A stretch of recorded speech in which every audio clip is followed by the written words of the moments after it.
Hey there guys, it's Carly. Welcome back to my channel, and if you're new here, hello. Make sure that you subscribe down below because I have been coming hard at you with the spring cleaning and organization content, and you know what is right around the corner? Christmas, and I am feeling ultra festive this year.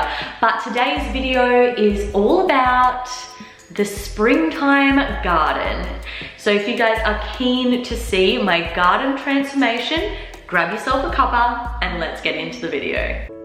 So this is what our gardens looked like before. We had a few flowering plants in there and then also just some raggedy looking other plants. My main aversion to these gardens is the wood chip. Now, if you're familiar with the previous house that we lived in, you'll be aware that we had a significant portion of our large backyard dedicated to wood chip, and it really does cause some PTSD with me. So the wood chip desperately needs to go. I also want to pull out this bush that's kind of, I think it's meant to hide the air conditioner, but it just looks ugly. And I definitely want to pull out a few other things that are looking a little bit rickety-rackety. I didn't mind these shrubs out the back here, but just the way that they were spaced out was super weird, and the fact that there was two different kind of bushes annoyed me. It also just made it difficult to get sort of from place to place. So unfortunately, I think they also have to go. So my first job is to remove all the wood chip and stir up the dirt so that I can get ready to plant some new plants. I'm also going to attempt really poorly to cut out this bush. I don't know how long I spent on it, and Dave ended up having to help me, and I still couldn't get the darn thing out. So I'll be waiting on Dave to sort of help me sort that out. Cry of desperation from me here.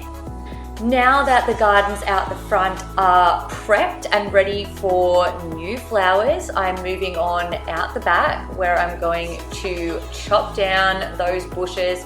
Admittedly, I am a little bit sad to see them go, and I definitely need to do some sprucing of the rocks.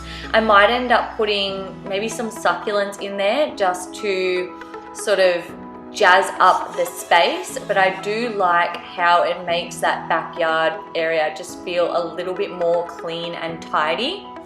So this is one weekend's worth of work done, but I do need to head to Bunnings to collect some supplies. So this is the situation that I'm dealing with at the halfway point.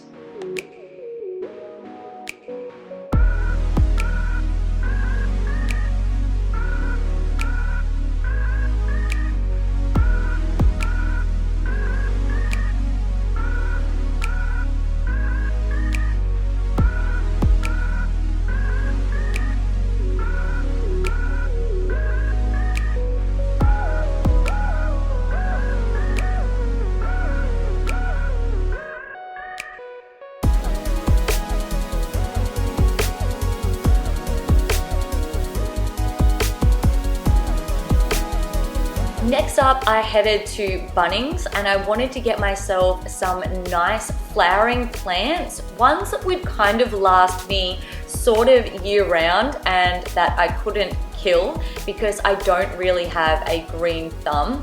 And I also wanted to get myself some sugarcane mulch. I just like the way it looks visually, and I also want to be able to retain moisture because those gardens out the front are super dry, and the last thing that I want to do is kill my beautiful plants. So I got some marigolds and some daisies, and now it's time to get on to the planting.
Now that my plants have pretty much settled in, I'm just going to go around the edges and the gaps in the driveway with this weed killer. And then I also have this sea salt seaweed treatment, which I'm going to spray around all the bases of the flowers and rose bushes. It's really good just to promote the beautiful plant life and wonderful flowers. Time to give the gardens a really good water and allow them to grow. And also I'm starting to see those beautiful spring blooms. I hope you guys enjoyed this video. If you did, make sure to give it a thumbs up. I hope you have a fantastic rest of your week, and I'll see you all in my next video. Bye guys.